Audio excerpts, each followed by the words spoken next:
მხოლოდ ოფიციალური მონაცემებით 2014 წლის განმავლობაში საქართველოში 23 ქალი იქნა მოკლული ქმრის ან ყოფილი ქმრის მიერ. ამ სტატისტიკის მიუხედავად ჩვენ ვდუმართ. ვდუმართ, იმიტომ რომ ვფიქრობთ, ეს ოჯახის საქმეა. თუმცა ჩვენ ყველა ვცდებით.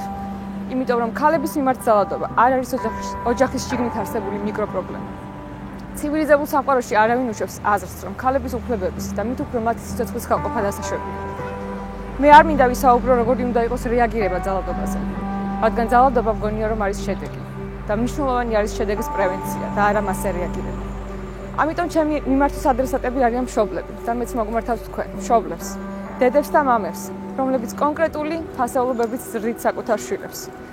იქნებ არ უთხრათ საკუთარ ბიჭებს, რომ ოჯახში მთავარი უნდა იყოს კაცი. იქნებ არ უთხრათ საკუთარ გოგონებს, რომ ქალი ქმრის მორჩილი უნდა იყოს, რომ ქალმა უნდა მოითმინოს. იმიტომ რომ თუ დღეს თქვენ ამას არ ეტყვით თქვენი 5 წლის ბიჭს და თქვენს 5 წლის გოგონას, მაშინ შეეგუეთ, რომ წლების შემდეგ თქვენი ბიჭი მოკლავს და თქვენს გოგოს მოკლავენ.